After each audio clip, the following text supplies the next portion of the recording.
Hello, good morning. സുഖമല്ല എല്ലാവർക്കും? ജോലികൾക്കെല്ലാം apply ചെയ്യുന്നുണ്ടെന്ന് വിചാരിക്കുന്നു.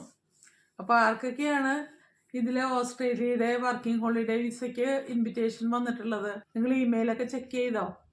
ചെക്ക് ചെയ്യാത്തവർ ചെക്ക് ചെയ്യണം കേട്ടോ. വർക്കിംഗ് ഹോളിഡേ വിസയ്ക്ക് അപ്ലൈ ചെയ്തവര് നാട്ടിൽ ജോലിയുള്ളവരാണെങ്കിൽ അതൊക്കെ രാജിവെച്ചിട്ട് ഒരിക്കലും പോരരുത് കേട്ടോ. നിങ്ങൾക്ക് എക്സ്പീരിയൻസ് ഒക്കെ ഉണ്ട്, കാര്യമായിട്ടുള്ള ജോലി ഒന്നും സെറ്റ് ആവാതെ നിൽക്കുന്നവരാണെങ്കിൽ മാത്രമേ ഈ വർക്കിംഗ് ഹോളിഡേ വിസയെ കുറിച്ച് ആലോചിക്കാവൂ കേട്ടോ. അതുപോലെ ഫാമിലി ഉള്ളവരൊക്കെ അതിനെക്കുറിച്ച് ആലോചിക്കരുത്.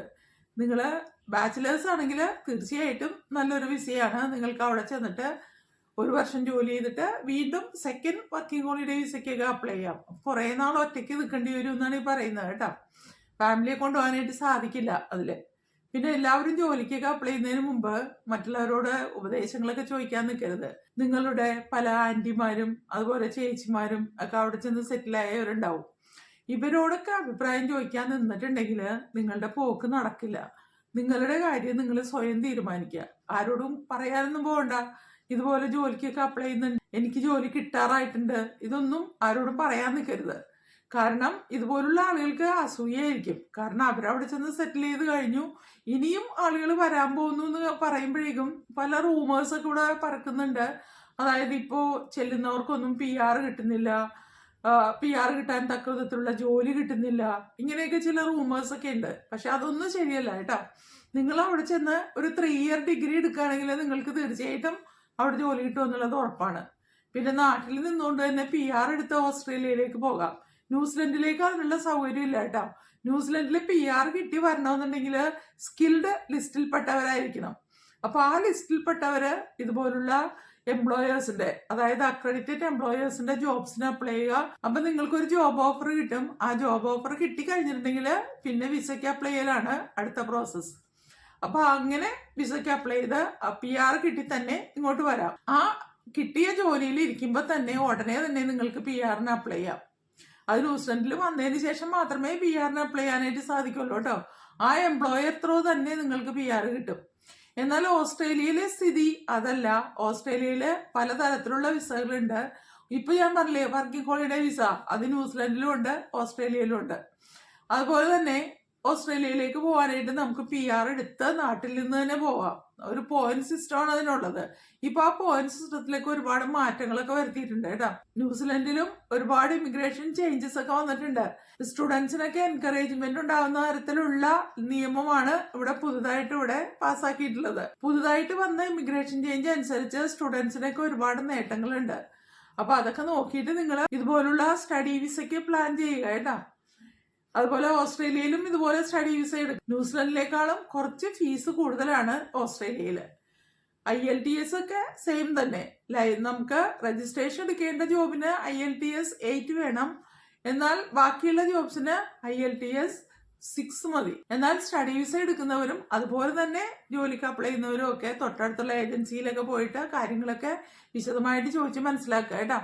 നിങ്ങൾക്ക് ആദ്യം ഇവിടെ സ്പോൺസർ തരാൻ പോകുന്നത് 482 വിസയായിരിക്കും.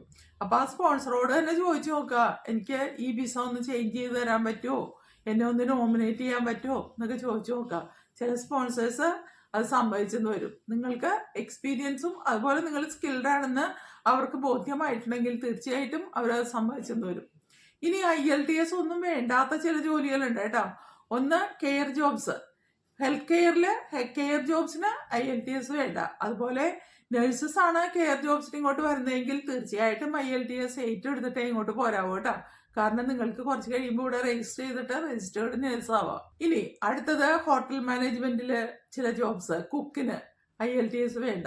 പിന്നെ ട്രേഡ്സ്, കുറെ ട്രേഡ്സ് ഉണ്ട്. അതായത് plumber, fitter, painter, brick layer, tile layer, ഇങ്ങനെയുള്ള ജോബ്സിനൊക്കെ നല്ല ഡിമാൻഡ് ഉണ്ട്.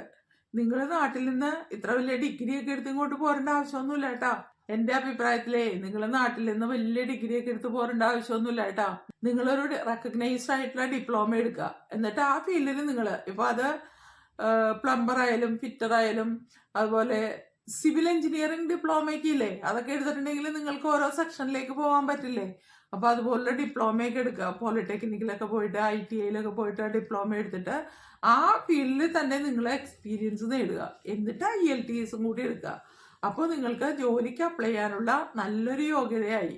ഇവിടെയൊക്കെ വന്നിട്ടുണ്ടെങ്കിലേ ഈ plumber, fitter, painter, brick layer, tile layer, carpenter ഇവർക്കൊക്കെ നല്ല ശമ്പളമാണ്. പ്ലംബേഴ്സിനെ അന്വേഷിച്ചാലും ഇവിടെ കിട്ടാനില്ല, കാരണം അവരൊക്കെ തന്നെ ബിസിയാണ്. ഇവർക്ക് നല്ല സാലറി ഉണ്ട്. നാട്ടില് പ്ലംബർ എന്നൊക്കെ പറയുമ്പോൾ ചിലപ്പോൾ നിങ്ങൾക്ക് ഒരു നാണക്കേടായിട്ട് തോന്നാം, പക്ഷെ ഇവിടേക്ക് അത് ഹൈ ജോബാണ് കേട്ടോ. അപ്പൊ അതുപോലുള്ള ഒരു റെക്കഗ്നൈസ്ഡ് ആയിട്ടുള്ള സർട്ടിഫിക്കറ്റ് നിങ്ങൾക്കുണ്ട്, നിങ്ങൾക്ക് എക്സ്പീരിയൻസ് ഉണ്ടെങ്കിൽ ഇത്തരം ജോലികളായിരിക്കും ഏറ്റവും നല്ലത്. നിങ്ങൾ ഒരു PGയും ഒരു ഡിഗ്രിയും എടുക്കേണ്ട ആവശ്യമൊന്നുമില്ല, ഇത് തന്നെ ധാരാളം. ഇവിടെ ഉള്ളവരാണെങ്കിൽ ഹൈസ്കൂളൊക്കെ കഴിഞ്ഞിട്ട് ഇതുപോലുള്ള ഡിപ്ലോമയൊക്കെ എടുത്ത് ഇവിടെ ജോലി ചെയ്യുന്നവരാണ്. അപ്പൊ അങ്ങനെയുള്ളവർക്ക് ഡിമാൻഡ് വളരെ കൂടുതലാണ്. ഇവിടെ എല്ലാ വീടുകളിലും സ്മോക്ക് അലാം ഉണ്ട്. അപ്പൊ ആ സ്മോക്ക് അലാം ടെസ്റ്റ് ചെയ്യാനായിട്ട് വന്ന ആള് വന്ന് 10 മിനിറ്റ് കൊണ്ട് അയാളുടെ ജോലി കഴിച്ചു പോവുകയാണ്. അയാൾക്ക് ആ 10 മിനിറ്റ് കൊണ്ട് നമ്മൾ കൊടുക്കുന്നത് $100. ഒന്ന് നോക്കിക്കേ എന്ത് ഹൈ സാലറിയാണ് അയാൾക്കുള്ളതെന്ന്.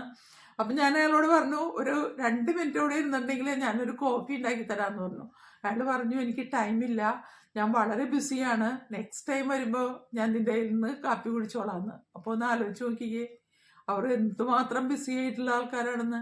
എല്ലാ ജോലിക്കാരും അതേട്ടാ. അതുപോലെ മോട്ടോർ മെക്കാനിക്ക്, ഇവരും വളരെ ഡിമാൻഡുള്ള ആൾക്കാരാണ് അവിടെ. അപ്പൊ ഇതുപോലൊരു ഡിപ്ലോമ ഹോൾഡേഴ്സ് ഉണ്ടെങ്കിൽ ഒട്ടും വിഷമിക്കേണ്ടതില്ല കേട്ടോ. ചിലർക്ക് IELTS വേണ്ടായിരിക്കും, ചിലർ IELTS 5.5 ആയിരിക്കും ചോദിക്കുന്നത്, ചിലർ 6 ആയിരിക്കും. അപ്പൊ ഇത്തരത്തിലുള്ള ആളുകൾക്ക് നല്ല സാലറിയുള്ള ജോബാണ് ഇവിടെ ഉള്ളത്. ഇതുപോലെ PGയും PhDയും ഇതൊന്നും എടുക്കേണ്ട യാതൊരു ആവശ്യമില്ല. ഒരു ഡിപ്ലോമ ഹോൾഡർക്കും നല്ല രീതിയിലുള്ള ജോലി കിട്ടി ഇവിടെ സെറ്റിൽ ചെയ്യാനുള്ള എല്ലാ ചാൻസും ഉണ്ട് കേട്ടോ. ഓസ്ട്രേലിയയിലും അതുപോലെ തന്നെ ന്യൂസിലൻഡിലും +2 കഴിഞ്ഞവര് ഇതുപോലുള്ള ഡിപ്ലോമകൾ എടുക്കാനായിട്ട് നോക്കുക.